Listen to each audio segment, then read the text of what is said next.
welcome to the Psychiatry and Psychotherapy podcast. I'm here to talk about getting rid of burnout, increasing job satisfaction, and feeling like an expert in what you do. One thing that created a lot of burnout and angst for me was trying to get continued medical education right at the last minute. So why not join the CME membership and do CME while listening to this podcast? Go to psychiatrypodcast.com, sign up, sign in, take the test, and the certification is emailed to you in seconds. All right, welcome back to the podcast. I am joined today with an expert, Jeffrey Paul Kahn. He is an author of a recent book that he edited and put together called Psychotic Disorders, Comorbidity Detection Promotes Improved Diagnosis and Treatment. This book focuses on different presentations of psychosis and how through good history and good treatment, you can uniquely look at and think through how to properly diagnose and then treat these different psychotic comorbidities. Dr. Kahn completed medical school, psychiatry residency, and fellowship at Columbia University. Other than this recent book on psychosis, he has done extensive work, including books, book chapters, and publications in occupational psychiatry, anxiety, heart disease, and one book on an evolutionary theory that anxiety and depressive disorders evolved from an altruistic instinct, which I'm going to have you explain what that means. He has no conflicts of interest. I'm also joined with Catherine Wu, who is a psychiatry resident who has done an amazing job helping us write this material up into an article that you can check out on my website, psychiatrypodcast.com. So, thank you guys for coming on. Well, thank you, David, for the nice introduction, and it's wonderful to be here. Yeah, I'm happy to be here as well. Yeah, so let's talk a little bit about the 5 different types in general, and then maybe we'll go specifically one by one. So in general, how did you come to sort of this idea that there's these 5 different types of, psychosis, comorbidities?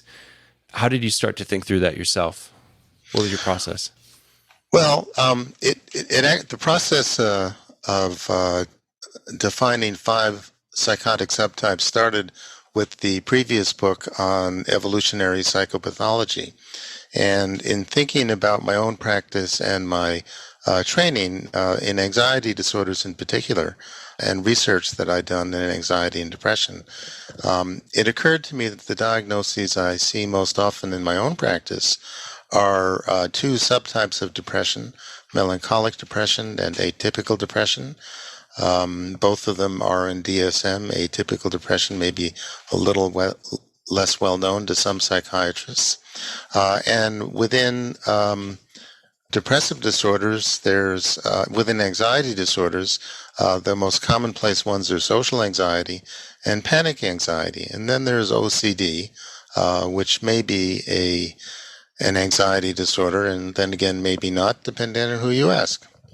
And in thinking that through, it occurred to me that there must be a reason why we humans have these conditions, because they're not things that we want or like. They cause pain for us and interfere with our function.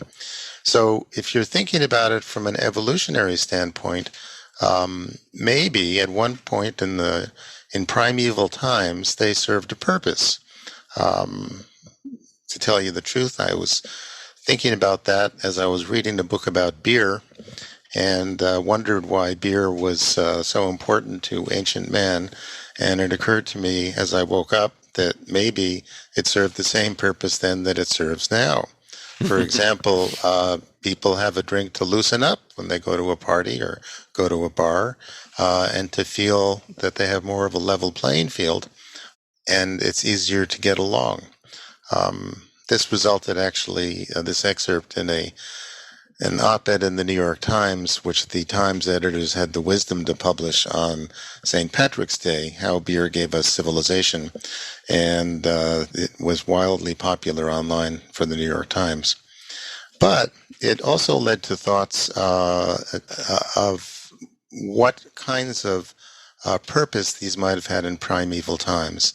The easiest one to describe, they're all easy to describe, but the simplest one is social anxiety. People who have social anxiety are shy people we can, those of us with social anxiety can take the lead. We can give a speech in front of an audience. We can perform on stage. But if you have social anxiety, you tend to be uncomfortable, and something inside you tells you you're not supposed to be here. You're supposed to be hiding in the back where no one can see you. That tends to be how people with social anxiety feel. And if you think about ancient groups of humans, I call them herds in the evolution book, social harmony was important for the herd to survive. So there were a spectrum of degrees of confidence on one end and social anxiety on the other. The advantage of having some people who had varying degrees of social anxiety is that there was less competition for hierarchy and rank within the group, and so the group as a whole did better. And people were at the low end were constrained by their social anxiety, which they probably didn't like even back then, but at least there was more peace within the community. It later occurred to me that I had previously done work on panic and schizophrenia, and it occurred to me, and panic was one of these 5 diagnoses, and so the thought occurred that, well, maybe there are psychotic versions of each of these 5. And it turns out that there had been research on all 5 of them in varying degrees, not to the degree that we like to have, but enough research to put it together and support the idea that each 5 of those core diagnoses had a psychotic version. And as we'll talk about later, collectively, they may account for much of the psychotic disorders that we see today. Mm-hmm. Yeah. I think about my 2 cats. I have twin cats. One is very socially anxious, and the other is more of a warrior. The warrior wants to be outside all day. The anxious one wants to be kind of like hidden in the house.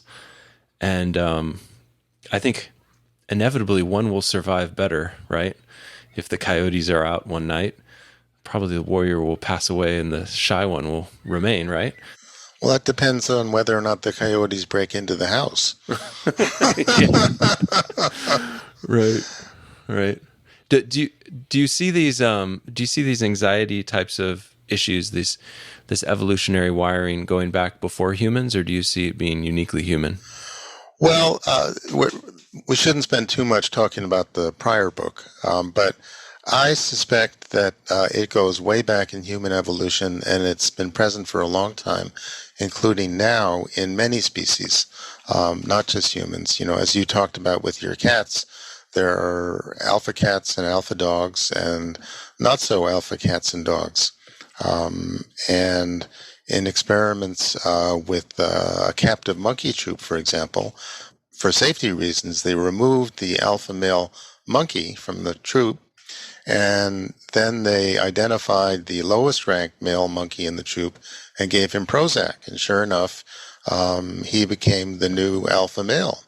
And he was in charge of the troop. Prozac, as your listeners know, is a commonly used treatment for social anxiety. And when they stopped the Prozac, he dropped right back down to the bottom again. So even in monkeys, it's not purely biological what determines social rank, but it's part of it. Other things like age or experience or size can play a role too.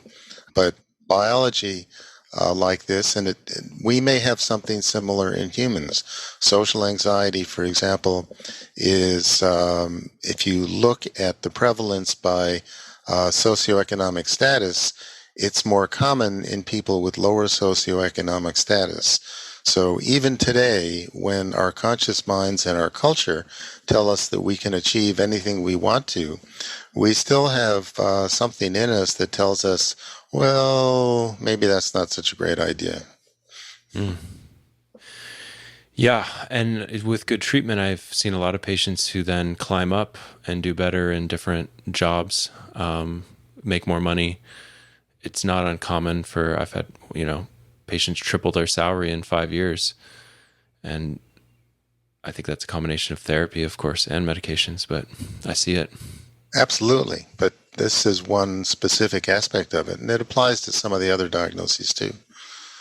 Here in New York, tripling your income for some people would be a minor thing because we have Wall Street. Yeah, they would want to 10x it. So, okay, let's jump into this content of this book and the 5 different types of psychosis.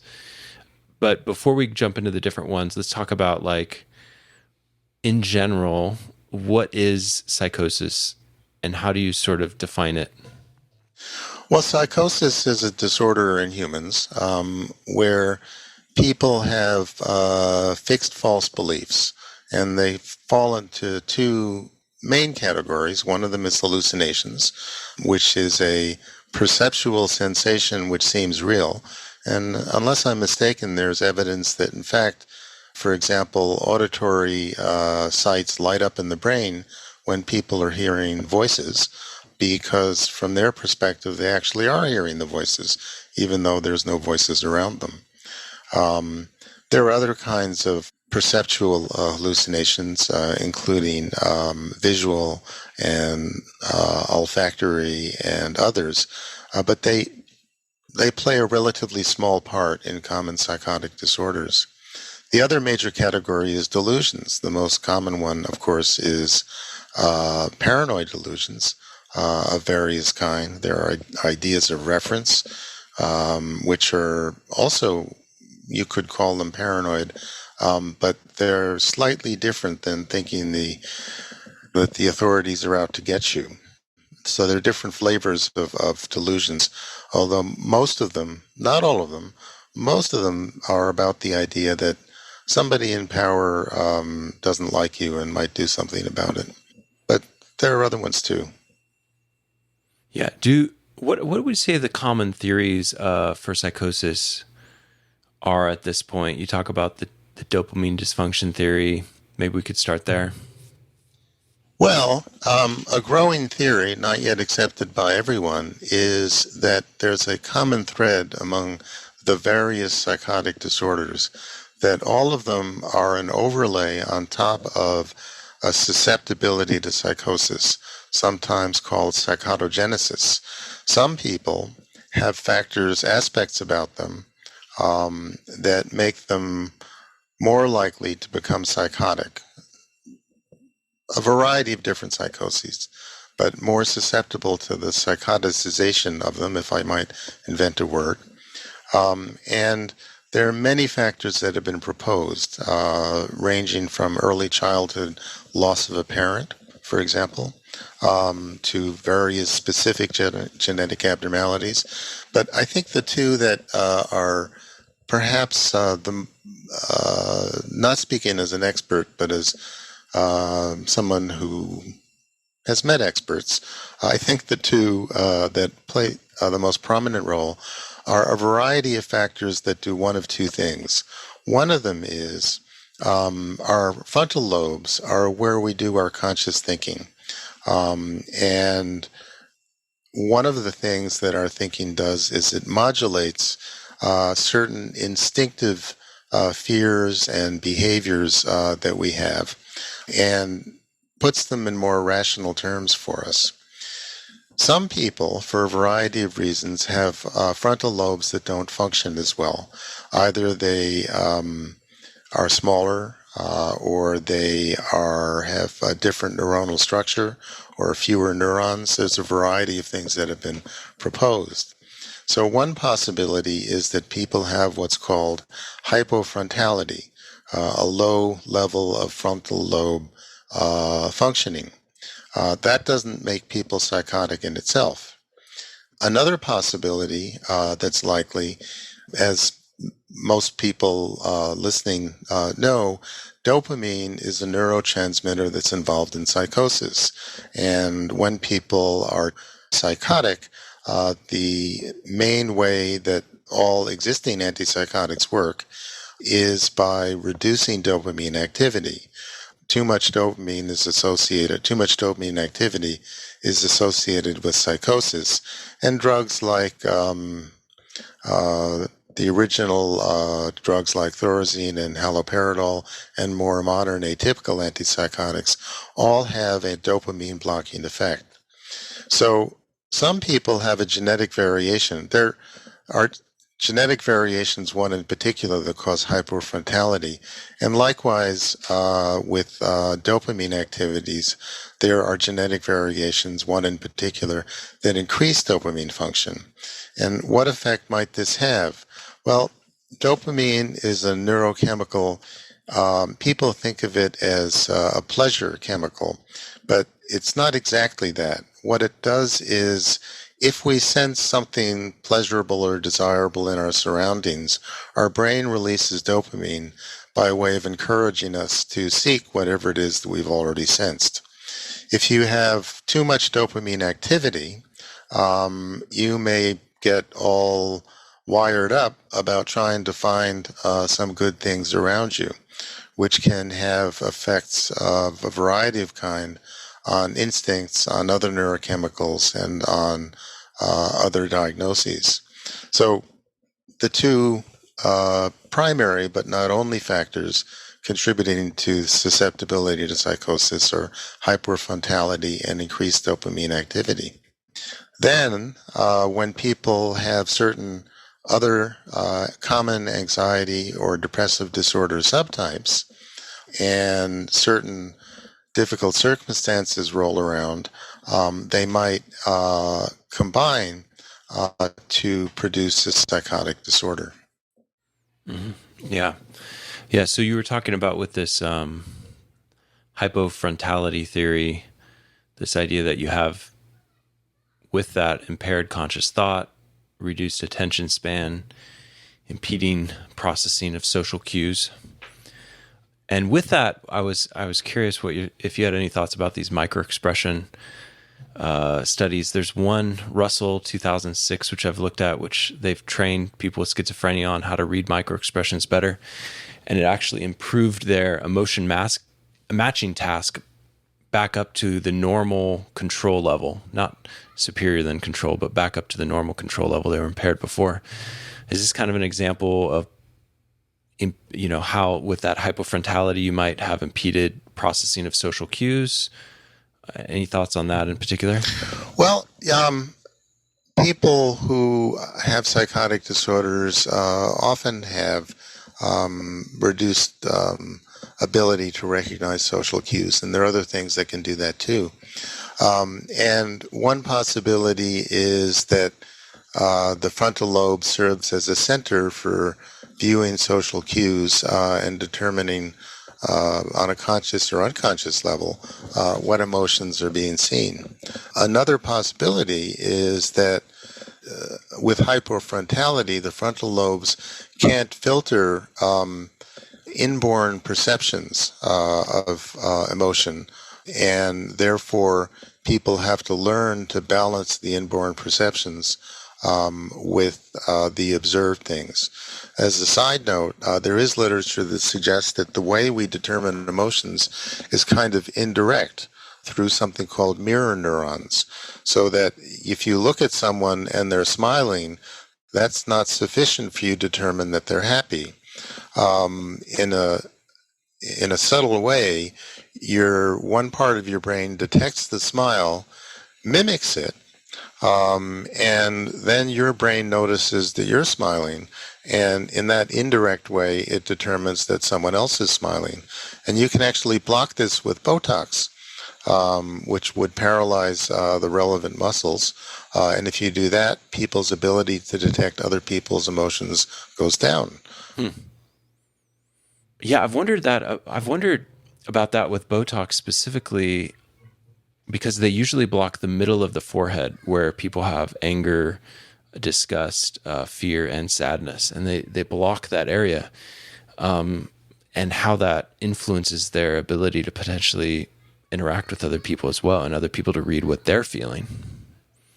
Well, the research suggests that if they block that part, they have less wrinkles, which they're happy about. But it means also that their anger and disgust are less likely to show. It also means, by the mirror neuron theory, that they're less able to perceive other people's anger and disgust.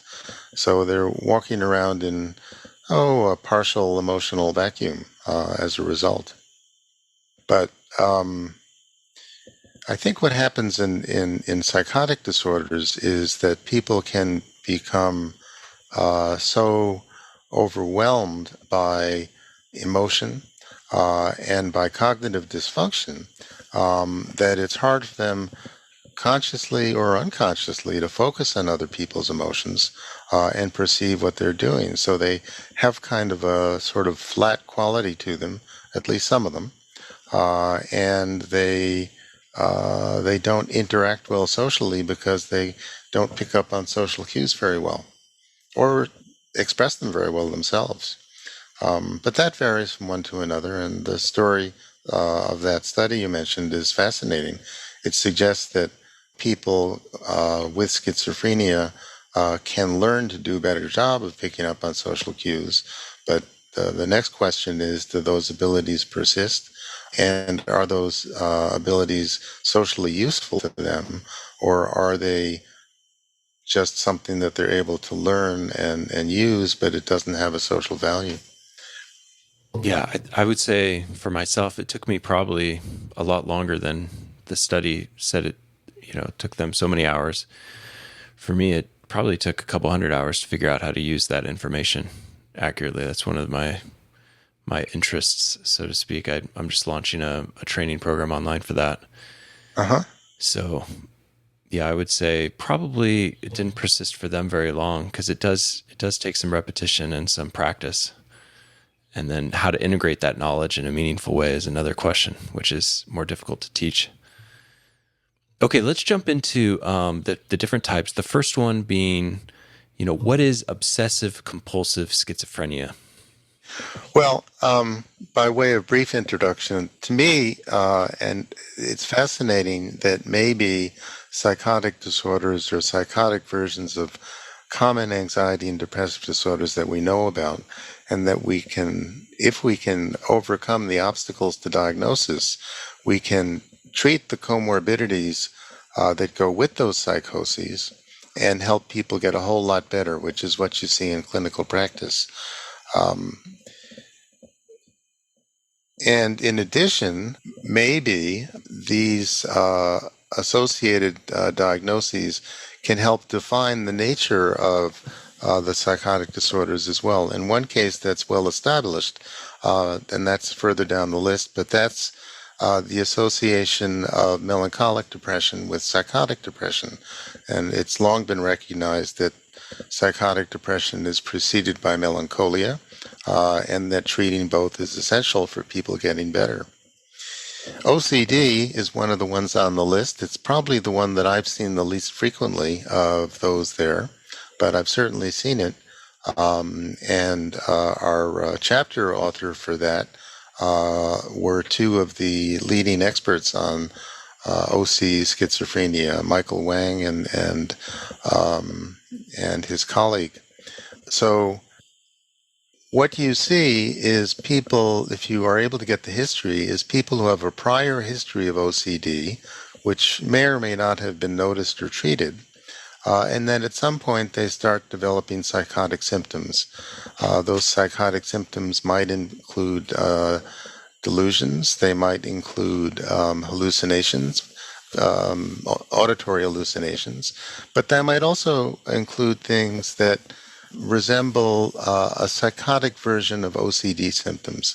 For example, one woman dressed only in white clothing and lived in a room assisted by her husband for decades, with the windows painted black and the door always closed, and she was immaculately careful with how clean she kept her room. The white clothing had a number of reasons. It symbolized purity to her, but it was also for cleanliness. She would not drink tap water because of the certainty that it was contaminated. New York City tap water is actually among the purest in the country. And she had other eccentricities as well, which resemble rituals, for example, that resemble things you might see in someone with non-psychotic OCD.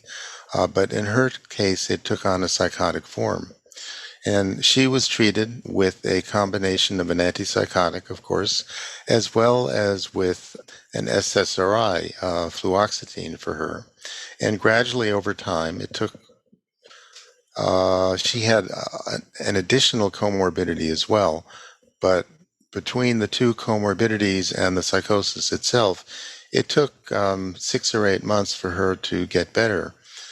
She was already 60 years old and had never been treated, and she was able to return to a level of functioning that was mildly eccentric, but no more. She cleaned the paint off the windows on her room.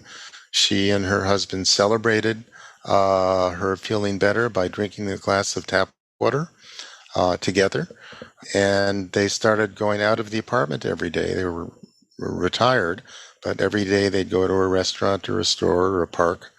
And so it made a huge change. Wonderful. Kat, maybe I want to draw you in here a little bit. Yeah. Anything jump out when you were reading the book chapter? Anything jump out to you as something new for you that you didn't know before? I mean, so I guess Dr. Kahn, so with patients who come in, with OCD, how do you kind of interview the patients to differentiate if the patient maybe has an underlying primary psychotic disorder versus just an OCD? Like, how do you differentiate, or do you just treat, how is your strategy in terms of interviewing patients, I guess? Well, that's an overall question about how do you assess somebody who's psychotic, which is a great question. And sometimes you can get some hint of what some of the comorbidities are by two ways. If people are known to have a prior history of the comorbidity, with the exception of melancholia, the other 4 comorbidities we're talking about are all chronic syndromes. So if they have them during a psychosis, they also had them before the psychosis. That might be known to family, for example, but you may or may not get that history when they're actively psychotic. Sometimes you can. The next thing is that sometimes people have certain symptoms that are characteristic, not perfectly, but are much more common in association with certain comorbidities than with others. Things like rituals and obsessions with cleanliness naturally would hint at the possibility of OCD. Things like auditory hallucinations hint at the possibility of panic disorder. We did 2 different studies, small samples, looking at whether auditory hallucinations are actually psychotic panic attacks and whether ordinary panic attacks preceded the onset of psychosis. And we found that in virtually all of our subjects, but it's a small sample. One of the samples was a double-blind controlled study. The other one was not. But it's enough to suggest that it's something worth thinking about. Wait, to reiterate that real quick. So you're saying that for panic disorder with associated auditory hallucinations, the panic attacks preceded the psychotic auditory hallucinations? Is that what you're saying? In psychotic patients who have auditory hallucinations, or voices as we call them, there's some suggestion that the voices are actually psychotic panic attacks.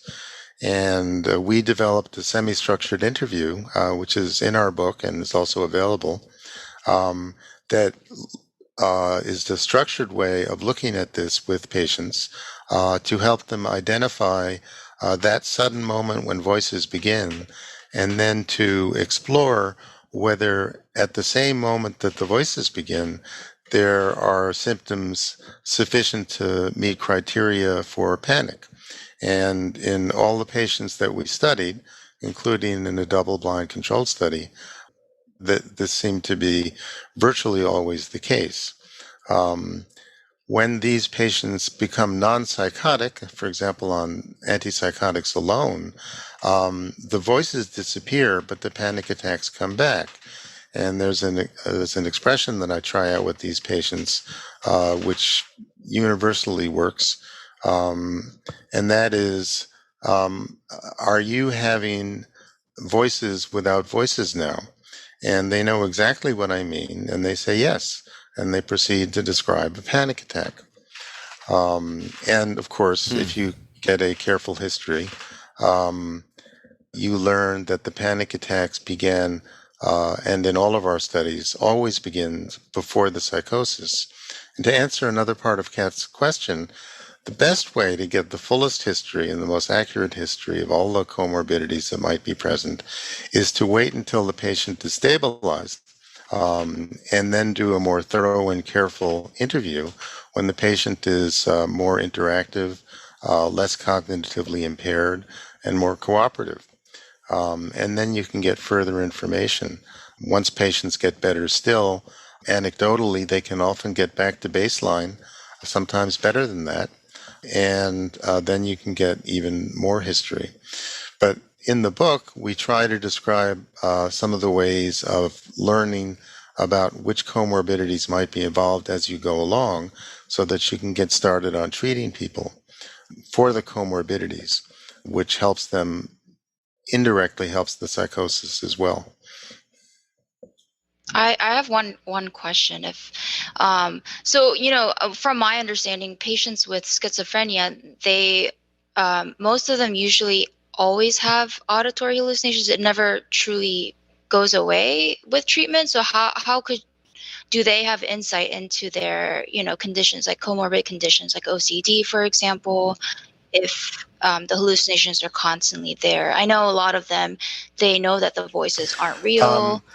Some patients' voices will go away with antipsychotics alone. That doesn't make them functional, but it means they're not hearing voices. Later on, often after a long time, they can understand that the voices seem real but are not real. But it remains a bit confusing to them. Early on, they're not able to make that distinction. Does that answer the question? Yeah. Great. Okay, so interestingly, there's this citation that in this one study of 3,000 participants, over 3,000 participants, there was an estimated 12.1% prevalence of OCD in schizophrenia. So this is something that actually happens. I've had a couple patients, one that comes to my mind in particular. It wasn't until we got him on both Zyprexa and anafranil that he did better. He had both, and it was a little bit puzzling to me that someone could have two very serious issues at the same time as a resident. And he went on to, get a job, have a family, which he had, he was basically living alone prior. So yeah, let's move to treatment a little bit. Well, what you observed is what some of us think that we've observed, that people can, if the comorbidities are treated, and in certain specific ways, are treated well, and the psychosis is also treated well, that people can get back to basically a normal life. Not all of them, but many of them. Yeah. So for this population, you're treating with SSRIs, antipsychotics, but you also mentioned that sometimes antipsychotics can be serotonin blockers, so you can run into some issues. Any clinical pearls on treatment of people with both OCD and schizophrenia? Well, one thing that's impeded some of the studies, there are studies that suggest that SSRIs added to antipsychotics can be of significant benefit to people who have schizophrenia, and might fall into the group that some have called schizoobsessive disorder. But one of the problems is that the doses of, say, Prozac for depression might typically be 20 milligrams. And the dose for schizophrenia, it varies, but it's commonly 80 milligrams. and some people go higher than that. In people who are psychotic, it seems that they often have difficulty tolerating higher doses of SSRIs, so that most of them, if you put them on 80 milligrams of Prozac, many or most, might have an exacerbation of psychosis or might get agitated.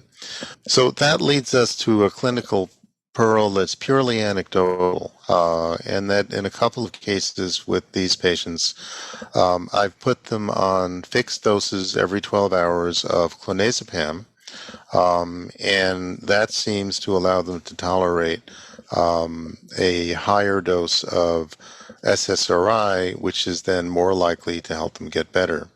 But it's anecdotal, a small number of cases. It's definitely not proven that works. But, you know, a couple of cases makes you start thinking. That's about the stage where that is. Yeah. Yeah. So with the treatment of OCD, often you'll give much higher doses of SSRIs, like you said, like up to 80. But you're saying that sometimes when they have schizophrenia on top of that, it's harder to push that up. But maybe something like the clonazepam allows for you to push that up. Well, if it turns out to be the case, it would be wonderful. Yeah. Well, maybe there's a little bit of akathisia underneath that you might be treating as well with that clonazepam. I don't know. Anything is possible. You are correct. It's something I'm on the look for.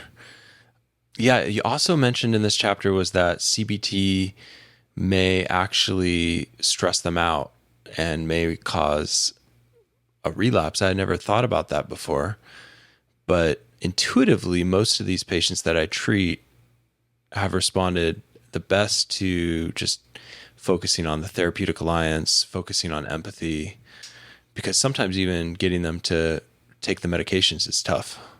Oh, absolutely. And developing, there's a short section of the book that talks about psychotherapy for these patients, for all psychotic patients. And what we suggest in the book is not so much CBT as a sort of gradual and graded interpersonal therapy, which starts in a very nominal way.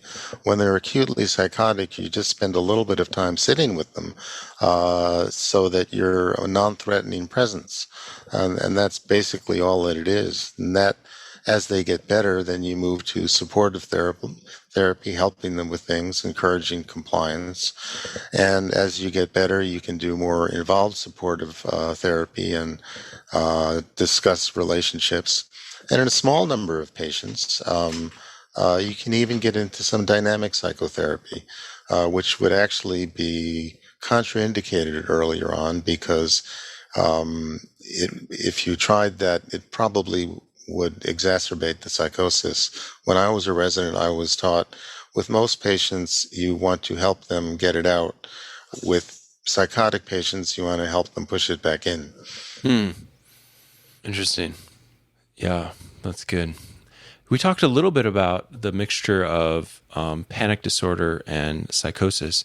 That's the number 2 sort of comorbid psychotic illness you look at in this book.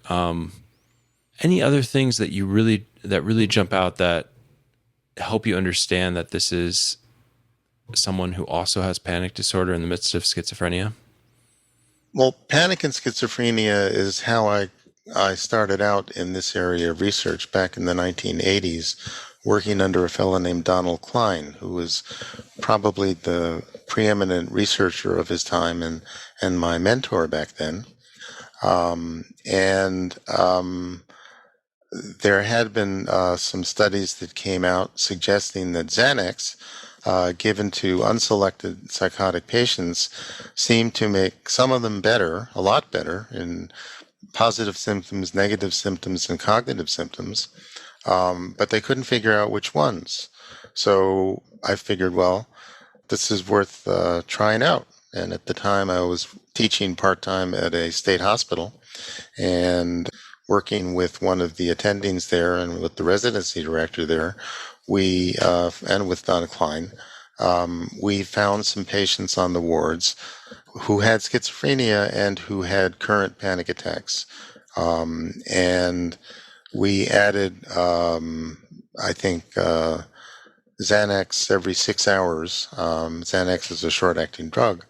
And we just rated how they were doing, and they did better. They did better in positive symptoms and negative symptoms. We did not rate cognitive symptoms at that time. But these were, although they were clearly better, and it was statistically significant, it wasn't a blind study. And these were backwards patients who had been in the hospital for a very long time, many years, and their function improved in that instead of hiding in their rooms or behind a couch, they would sit on the couch and watch TV and sometimes talk to staff. And if you think about it, that's quite an improvement. Some of their psychotic symptoms also improved. Their delusions, their panic attacks, their remnant voices, most of them had reduced voices at that time. But with the addition of the Xanax, which is not what I'd use today, they got significantly better. And I've treated many more patients since then, and that's fairly routine for them to show that kind of improvement. A word about clonazepam and benzos. Not all benzos are alike. There are only two benzos that are not only FDA approved for panic disorder, but that clearly have a strong anti-panic effect. One is Xanax, which is too short-acting and more subject to abuse, and the other is clonazepam, which is longer-acting, so you can give it every 12 hours in order to prevent panic attacks from happening. And that seems to work much better. And there's more in the book about how to do that. You have to raise the dose gradually and carefully, mostly because it can cause some initial drowsiness, which usually goes away fairly quickly. But if you raise the dose too fast or too high, people will fall asleep, which is not what you're trying to do. There's a lot of concerns that people have about clonazepam. I think the concerns are overblown. There are, some of them are real, but you do need to be careful in who you give clonazepam to. You need to be attentive to that they're not taking more or less than prescribed. And with that in mind, many of the concerns that have been examined carefully don't hold up. And there have been a series of articles lately, including a recent editorial in the British Journal of Psychiatry, that clonazepam in particular and benzos in general are not as bad as some people think. That's interesting because where I train, benzos are we learned that benzos are just like a no-no. And even with psychotic patients or patients with panic, I feel like we abstain from prescribing benzos. Well, your mission, should you decide to accept it. Okay. As Dr. Kahn, I saw a micro expression of anger as she said that on your face. How do you feel about that? I've been hesitant in a lot of cases, but there's certain cases, panic disorder being one of them, that I feel a little bit more liberal. Akathisia, another. Catatonia, obviously, a third. And I think that initially when starting SSRIs, sometimes it can be helpful. I would be curious for panic disorder in these patients, do you lean into SSRIs as long-term treatment, Dr. Kahn, or do you sort of see? My experience has been that SSRIs and tricyclics both have anti-panic benefits, but do not help with the overall psychotic disorder in the way that clonazepam does. There are not good studies on this. There should be, but I've seen many patients come through who are already on SSRIs, but their psychosis continued, and with Klonopin added, then it works better. In ordinary panic patients, the two drugs that are most likely to cause complete cessation of panic are the tricyclics, nortriptyline in particular, and clonazepam given as a fixed dose every 12 hours, titrated up to a fully effective dose as drowsiness goes away. And people do much better if panics are completely treated.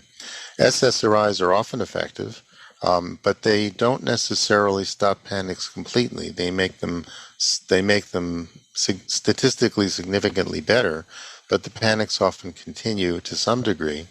And over time, there's a partial reduction in the anti-panic benefit. So I often start people with panic disorder on SSRIs, and most of the time, sooner or later, the panics are still a problem, and then I'll add some clonazepam, and that works better. I suppose you weren't expecting heresy on your show. No, I think I think for those who really listen, because I have a bunch of episodes on like sensorium, working memory, and so my caveat would be like, if you have someone who's higher functioning, you want to check for ongoing working memory, cognitive function, and make sure the benzos aren't messing with it too much. And sometimes when I see like a medical student, it's like they need to be on something that stops the panic. This is like, it's going to be, tough to not completely preserve their cognitive function. I have not seen problems with cognitive function. I don't use benzos, virtually never, except for Klonopin, only for panic, and long-acting alprazolam, also only for panic, and in elderly people who get too sedated by Klonopin, alprazolam is slightly less sedating, and where the short half-life of the alprazolam is an advantage because they've got reduced metabolism, and in them Klonopin would have too long a half-life. And I've had people come out of nursing homes because they were started on medication for their panic, and their mental functioning returned closer to normal. Okay. There's a whole lot of controversy there. It gets back to the issue we talked about a couple of minutes ago. Well, and this is where I think looking and identifying that panic and those discrete panic episodes is so important. Well, I'm not sure we fully answered a question you asked before. How do you know when someone has panic with psychosis? And you need to explore it, not take it on faith. But my experience has been is if they hear voices, they're having panic attacks. And the voices are the panic attacks. We've published some pilot studies on that, but large-scale controlled studies would be important to do. But meanwhile, that approach works, and it works when you add Klonopin to the antipsychotic, and then also treat, and there are other studies too. Klonopin in the ER will reduce agitation and allow lower doses of antipsychotics in the ER. Other studies that say Klonopin will allow lower doses of antipsychotics in the long run as well. So, what would you say to someone who would say, okay, one of your theories is hypofrontality as causing the psychotic events. Doesn't benzodiazepines lower frontal lobe function to some degree? Not that I've seen. But I mean, there's like studies where it's like, they have an effect size of lowering, different cognitive neuropsych tests, right? Like, I'd be interested in seeing those studies and learning which benzo they were on, at what dose and for what length of time. Initially, when you start someone on clonazepam, they may feel a little drowsy, which is why you start low. But I have treated plenty of people who do technical work of all sorts, and when their panics get better, their level of cognition and concentration always goes up. Yep. And they're much more able to focus on their work. I think that's the testament to if they're in a panicked state, they're so stressed out that their brain is not functioning well at all, right? That's right. That's right. It's like maybe in a normal person, in some of these studies, maybe it would reduce some cognitive function. But if you have someone who's already a stressed out brain, it's like reducing them out of panic might actually make their brain function better. Well, that's an interesting thought. That's another study that should be done. So, what about patients with schizophrenia and panic disorder? You mentioned that Klonopin reduces positive, negative symptoms and hallucinations. Have you seen those in schizophrenics without panic disorder? Would benzos help there with their symptoms? That gets back to the definition of what is schizophrenia. And what we're positing in our book is that the functional psychotic disorders, functional means there's no known organic cause. So in the functional psychotic disorders, which include schizophrenia, that they can be divided up into these 5 categories related to these 5 specific comorbidities. And other people have proposed from different perspectives the notion that once we get a real handle on it, schizophrenia will no longer exist because it will be other things. Most notable for saying that directly among prominent schizophrenia researchers is a fellow named Jim Van Os in Holland. And he wrote a well-known paper called Does Schizophrenia Exist? And obviously his view is that it doesn't. And I tend to wonder about it myself. So my view of classic paranoid schizophrenia is that it contains voices and delusions and cognitive dysfunction. And because from this new way of thinking, because of the voices, it always contains panic disorder. If you're looking at the same patient with no voices, or what comes closest to that, you have something called persecutory delusional disorder, which is commonly misdiagnosed as schizophrenia, but it's not. It's a different diagnosis. People with persecutory delusional disorder have strong paranoid beliefs, generally that some powerful figure is out to get them, but they appear to be fairly normal if they don't talk about it, and if they don't deteriorate seriously. But they may act to protect themselves if they are overwhelmed by these thoughts. They don't hear voices. And I'm sure that David was planning to get to this shortly. We've published studies suggesting that persecutory delusional disorder is a psychotic form of social anxiety. If you imagine yourself who has someone with social anxiety, whose biology tells you you're supposed to be at the bottom of the heap, submissive to all of the authority figures, imagine a psychotic version of that, and you have someone who firmly believes that the CIA is out to get them. And they're often able to function at least adequately, if not well, at jobs. Their social interactions are not as close as they had been, but sometimes they appear to be okay on the surface. And those people with that kind of problem get better with a combination of an antipsychotic and an SSRI, which treats social anxiety, and they tend to stay better.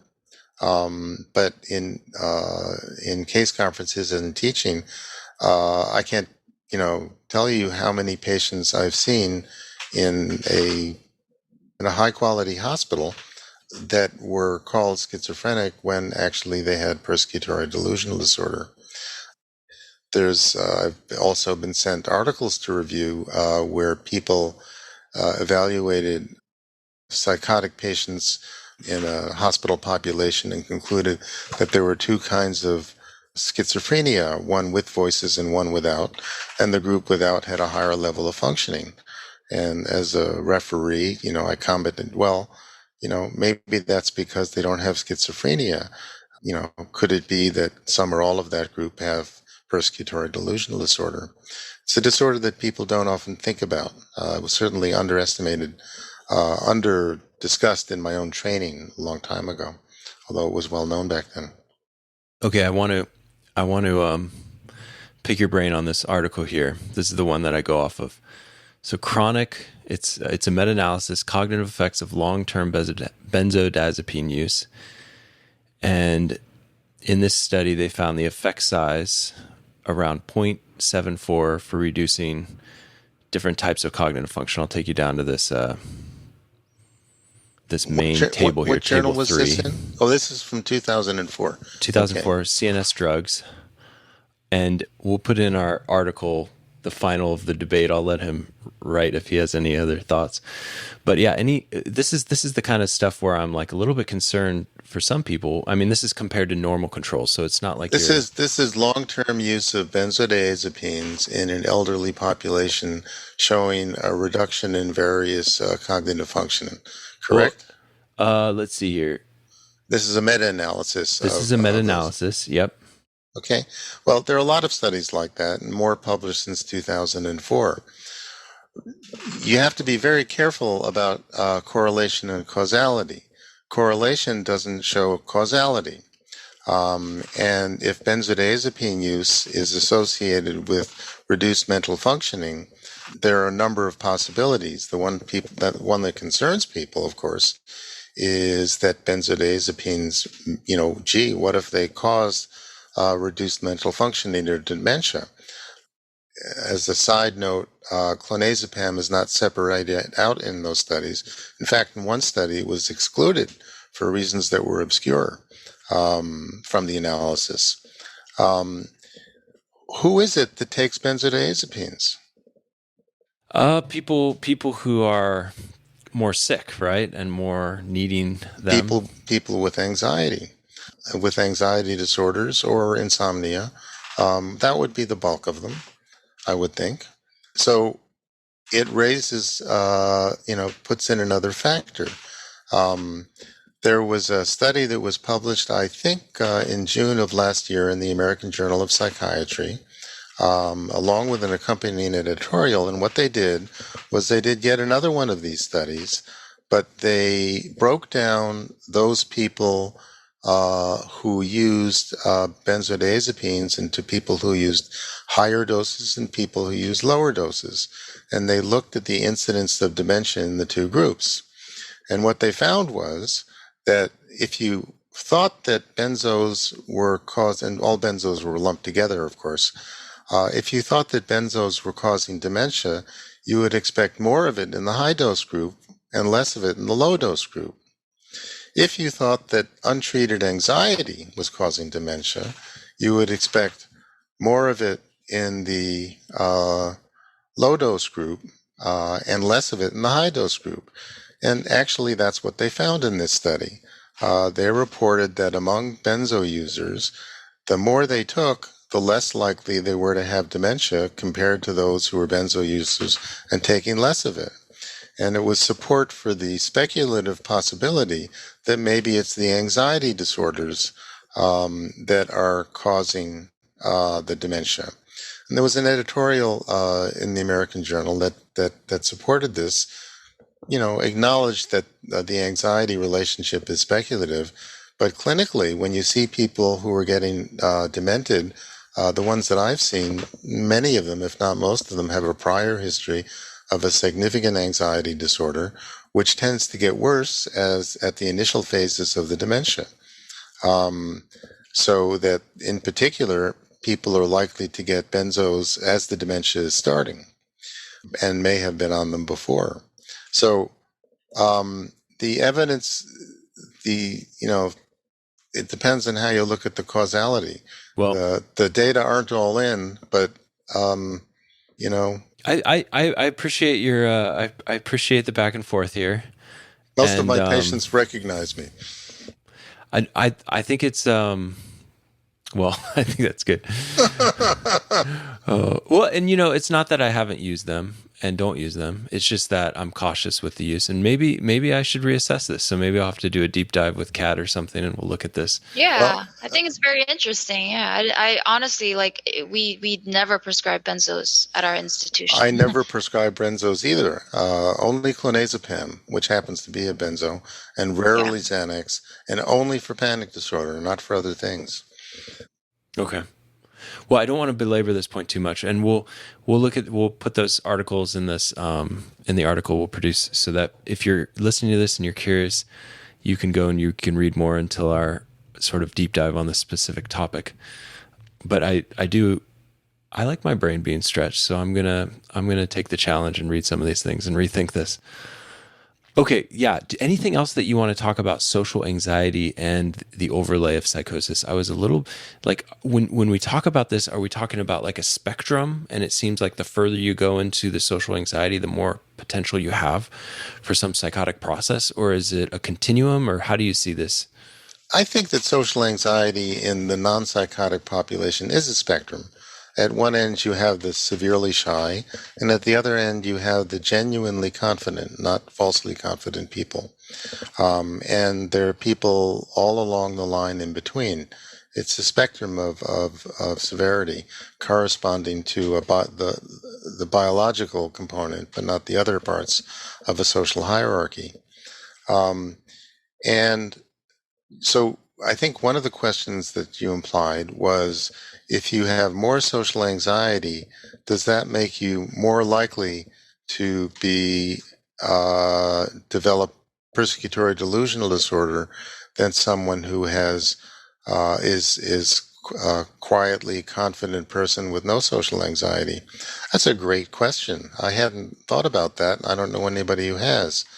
And assuming that, the psychotogenic factors that underlie psychosis are there, I could only speculate. My speculation is that the more social anxiety you have, the more at risk you are for a persecutory delusional disorder, if that connection is true.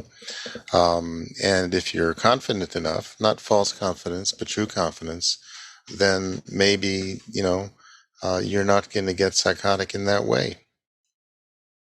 So when you're assessing someone who may look psychotic, how do you assess for if they also have social anxiety on top of that? Well, you ask them same questions you would for anybody with ordinary social anxiety.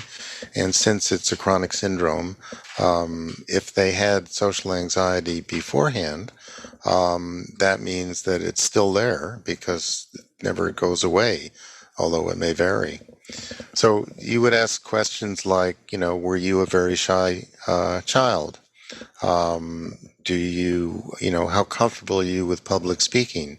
Do you try desperately to avoid public speaking? And if you go, do you get anxious? Do you worry in particular that you'll somehow embarrass yourself and make yourself look like a second-class citizen to the people in the audience? And the last point is something that people with social anxiety identify with. Yeah, that's exactly what I'm afraid of. They'll think that I'm an imposter, only pretending to know what I'm talking about. And you can ask about people during situations they're being evaluated, formally evaluated, like in a college interview or in a job assessment or a job application, or informally evaluated, like where they're going into a room of strangers that they will be working with, and they know that these strangers are going to be, giving them the once-over and forming a first impression. And what you'll find is, a pattern of these situations and a few others where people are afraid that they'll make a mistake or they'll have the wrong clothing or something will happen that will leave them having embarrassed themselves, with the result that people think less of them. There are other people who have underlying social anxiety and who deal with it in a different way. And this is true for many of these syndromes. Instead of avoiding those settings, they'll dive into them. And they'll do extra speeches when they get the chance to try and conquer their fear. And that's something we humans do, but, that bottom rank monkey probably wouldn't do. He wouldn't try to take over unless he had help from Prozac. But what you get then is people who are counterphobic. They still are nervous. They still might be sweating. They might get flushed. Their heart might go fast, but they're able to give the speech and give it well, and then worry about it afterwards. There was an article recently in the paper. There are many articles about actors and performers who were socially anxious, who go into the field partly to overcome their their fears, and they're able to do so, but they're never quite comfortable with it. And as a rule, they never want to listen to the finished product. If they do a recording, or they don't want to listen to it because they know that even if everybody loves it, they'll only hear what they think are their mistakes. Are you talking about yourself right now or me? Well, I don't know. We're gonna have to ask Kat. Oh man, I have a really hard time listening to finished episodes. So I do usually. I think that's everyone. I hate hearing my own voice too. That's everyone. But you said you used to be like on radio, right? So were you trying to conquer your fear of it, or were you sincerely enjoying that? Not that my analyst ever told me.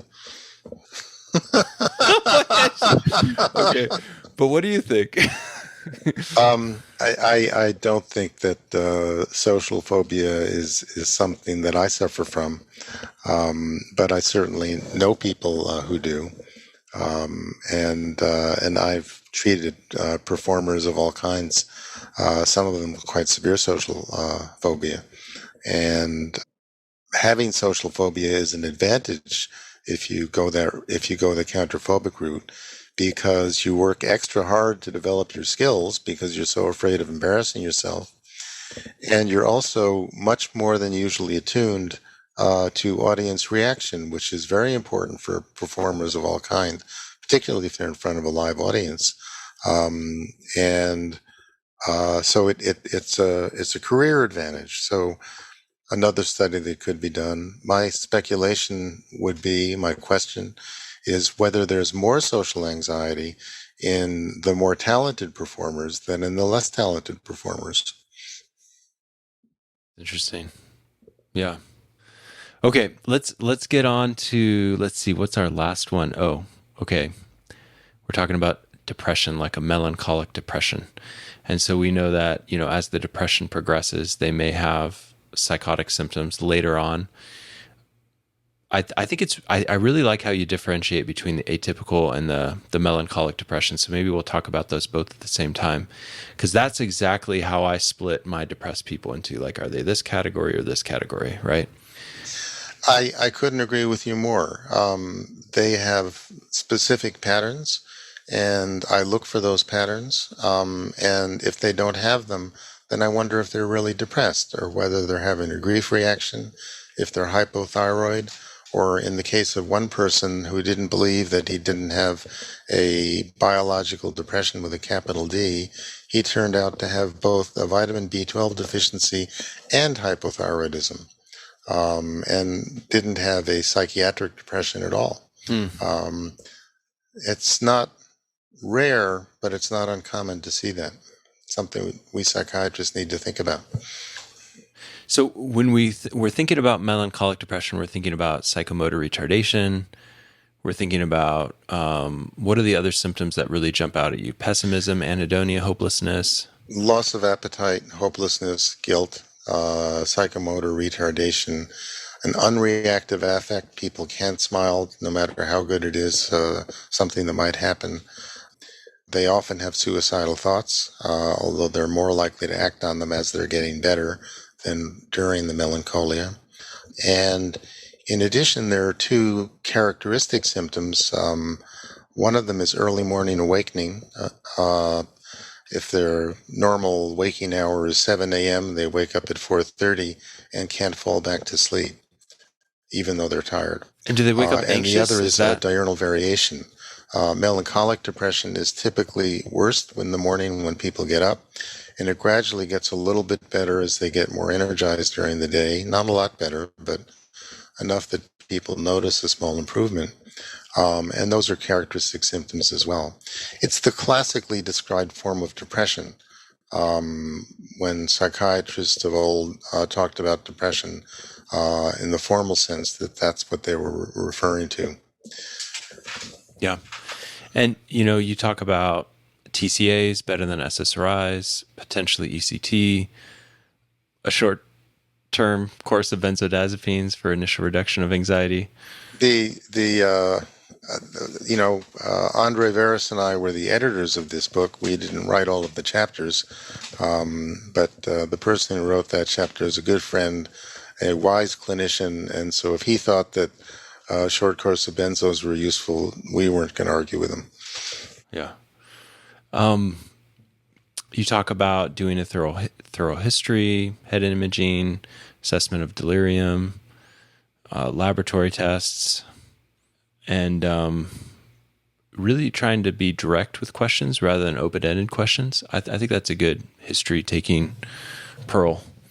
Well, when you're taking a diagnostic history, that's generally true, although some open-ended questions are useful. But in the case of a melancholic depression, people's thinking is slowed. So open-ended questions might stump them and might not get you useful information. So it's better to ask more direct and clear questions so that they can try to give direct and clear answers, which is hard for them to do in that state. Yeah. And so when you think about atypical depression, what symptoms are you looking for in particular? And why do you consider this also a psychotic type of comorbidity? First things first, atypical depression got its name at the same hospital where I was working on anxiety with Donald Klein. He had a depression group which did much of the early work on atypical depression. They used the name atypical to contrast it with melancholic depression, which is what had generally been considered typical depression. So, and some of them later on decided they made a big mistake. It's far more common than melancholia, and they should have called it typical depression. It's different because people tend to oversleep or want to, schedule permitting. Their energy level goes down. They often feel lethargic or leaden. Their appetites typically increase, not decrease, although in young people that might not be so. And in all ages with atypical depression, when people are more depressed, they often have cravings, particularly for sweets, chocolates, and carbohydrates, and maybe some people for greasy food. I think that, people with atypical depression like junk food, basically, or they may avoid it, but they have a craving for it. They can cheer up, and they can cheer up in your office if you tell them a joke. I generally tell bad jokes. They will laugh, and then they will go back to feeling depressed as soon as they've stopped laughing. But they will genuinely cheer up, but only briefly. And they will describe having a nice conversation with a friend or even seeing a movie and being able to cheer up and then going right back to being depressed again. But probably the core cognitive symptom of atypical depression is something that's called rejection sensitivity. People who are more than usually sensitive to minor social slights and rejections. If they have a group of buddies who are going out to lunch and they know for a fact that they hadn't been invited by accident, they'll be terribly hurt. Even if they know the reason why the accident happened. An actual rejection can be crushing for them, breaking up with a romantic partner, for example. And rejection sensitivity is one of the core symptoms of atypical depression. And, touching briefly on evolution, that has advantages too for a primeval group of humans. If you are rejection sensitive, you're likely to try and avoid giving offense. So that also helps preserve social harmony and the emotional and reproductive health of an ancient group of humans or other species. That's basically what atypical depression is. It's really interesting to think about how the rejection sensitivity is adaptive for that culture, but you don't think it's adaptive for this culture that we're in? Well, I think it is. But, here again, because of our human consciousness and culture, we can learn to, carry on even if we feel rejected and even if we feel hurt. And some people will respond, instead of with being inoffensive, they'll adopt the attitude semi-consciously of, well, if they're going to treat me like that, just wait till you see how I treat them. And they'll respond by being angry and socially assertive in a way that doesn't actually get them close to people, but makes them feel like they're, pushing back against rejection. And they might turn up at a party to which they weren't invited, precisely because they weren't invited. Just to give one minor example, a party that they might have skipped had they been invited. So, important to note that melancholic depression is the one of our 5 comorbidities that's an acute illness. If you have one melancholic depression, it lasts a discrete length of time, and you're at risk for another episode of melancholic depression at a later time, but each illness is separate. It's not an ongoing process. Atypical depression is chronic. It varies in severity. It comes and goes. It's certainly influenced by social factors and other factors, but it never goes away completely and forever without treatment. Do you think of atypical depression differently than maybe like personality disorders? Like, is it, in your mind, you mentioned, or in this chapter it was mentioned, that atypical depression is associated with personality disorders, specifically avoidant, borderline, histrionic, but at the same time different? Personality disorders, to some extent, are a different way of looking at similar phenomenology. Probably the closest concordance is between social anxiety and avoidant personality disorder. If you think about it, shyness can be thought of as social anxiety if it's sufficient and of the right type. And that's what avoidant personality is. It's shyness. And there are other personality disorders that have correlates among anxiety and depressive disorders. It hasn't been looked at well enough, and some of the personality disorder criteria have been rethought and are continuing to be rethought, such as narcissism has reverted to its original concept from Otto Kernberg, not as a specific type of personality disorder, but rather as a severity of personality disorder, so that there are narcissistic people with obsessional traits and narcissistic people with paranoid traits. And narcissism in that context refers to a deeper level of those personality disorders, which adds an additional level of symptomatology. Similarly for borderline personality.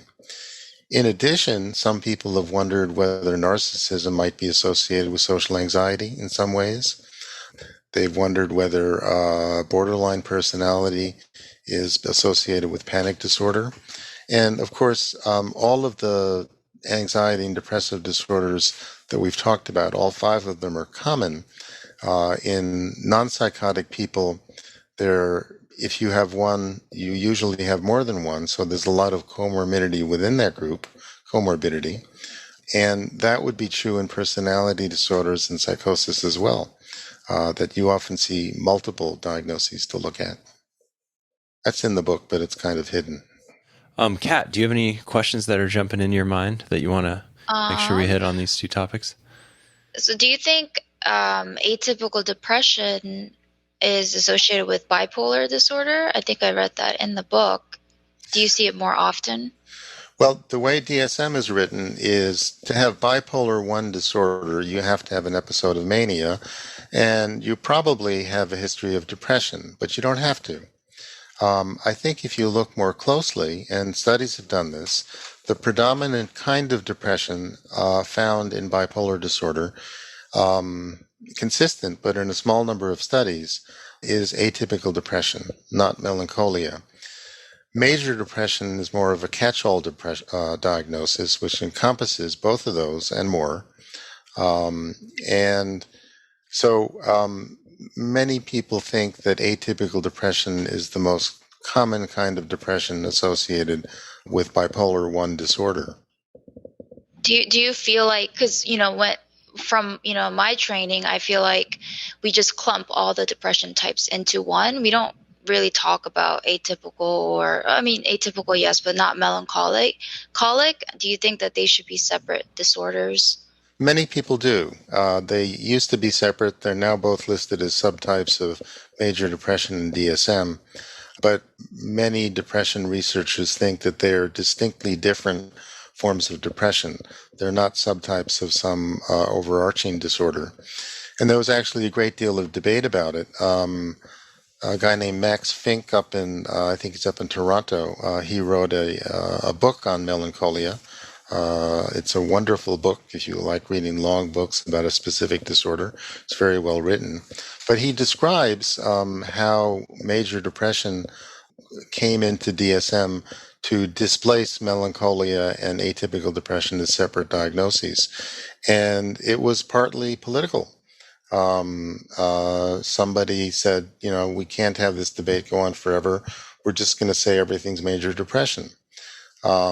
Now, that's one person's point of view, but it's certainly plausible that something like that happened. Clinically, they're very different in the way they present. There are some similarities in medications you can use to treat them, but basically all antidepressants will treat melancholia, but only some will treat atypical depression, something that Donald Klein called pharmacologic dissection. That the response to different psychoactive drugs is one part of what helps differentiate different conditions. So what, just give me a brief kind of like, which ones would you go to for atypical depression first? Well, in atypical depression, the best drugs are, some people say the MAO inhibitors, but MAO inhibitors have a lot of side effects. And a special diet. There's a new one that's given as a patch, which is easier to use and safer. But even so, I think the easiest route for most people is an SSRI. And SSRIs usually work nicely for atypical depression, but not well enough. So you can add a booster that makes them work better for atypical depression, and as it happens, also for social anxiety. The boosters that I commonly use are buspirone in low dose, which was originally marketed for anxiety, but that's not the reason for using it here. The boosters all seem to be 5-HT agonists, which have a synergistic effect with the serotonin reuptake inhibition of the SSRIs. So it's basically a two-pronged approach to increasing serotonin activity. Lithium in low doses also works. Trazodone in low doses also works, particularly if somebody wants a sleeping pill, because you can take it at bedtime. The doses in each of these cases is much lower than what's used when you use these drugs for other purposes. Other drugs that work are aripiprazole and Rexulti. I forget the generic name. It's new. They're produced by the same company, and some of you may have seen television ads that say if your antidepressant isn't working well enough, ask your doctor about these two drugs. They seem to work, but they are antipsychotics in terms of class, and they're dopamine blockers. And if people stay on them long enough, as they might for a chronic syndrome, they might develop long-term neurologic side effects, such as tardive dyskinesia. And they have a warning for that, but I don't think people fully appreciate it. So I prefer to use drugs that are long ago off patent, are less expensive and safer, even though they don't have marketing budgets. Are you ever scared of those patients? Let's say you put them on an SSRI. Are you ever scared of them, going into like a manic episode if they do maybe have a comorbid bipolar disorder? Great question. Great question.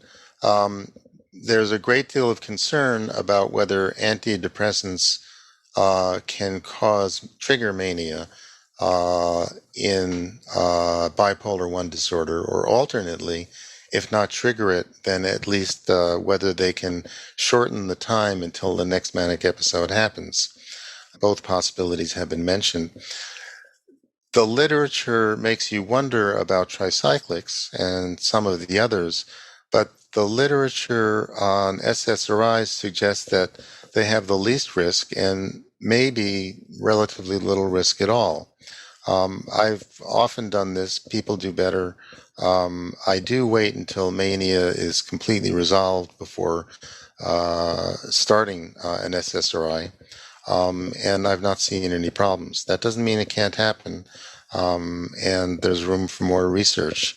But the alternative is to leave it inadequately treated, and that, so you're weighing a trade-off of a known problem, untreated depression, versus a potential risk of triggering an episode of mania. It also helps that if the people you treat are on adequate doses of solid anti-manic drugs, the two best still appear to be lithium and Depakote, although there are some newer drugs as well. But it's a great question. A group called, I think it was the International Society for the Study of Bipolar Disorders, within the last year did a meta-analysis and review and basically concluded that the risk is lowest with SSRIs and maybe quite little. All right. Well,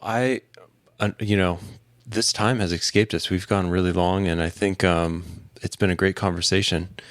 And so thank you for your time, Dr. Kahn. I really appreciate it. Thank you. It's been delightful. You've had wonderful questions. You've hit on all the right points, including the ones where some clarification was useful. And I hope people will help their patients get more better than has been possible in the past. That's the hope of this podcast. If we can multiply our effect, teach people a little bit about mental health and have them take care of their patients a little bit better, and that makes a big impact in the world, I think. If you are listening to this and you want to read this book, if you go to the resource library on the psychiatrypodcast.com, I will give the discount code and the link so that you can get it for a discounted price. I've asked the publisher has offered to give that to me. I do not make any money off of this book. Obviously, hopefully Dr. Kahn does, but at best, very little. But. Yeah, I know these things go. It's been a pleasure, and there's so many things that I feel like I would like to dive into your mind and your experience more, and so maybe I'll have you back on in the future. Oh, that would be wonderful. You two have been great to talk to, and it was wonderful fielding your questions. And if I got carried away with myself at some point, I apologize, but at least I didn't tell any jokes.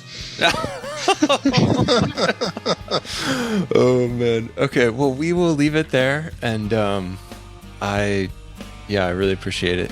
And so there we go.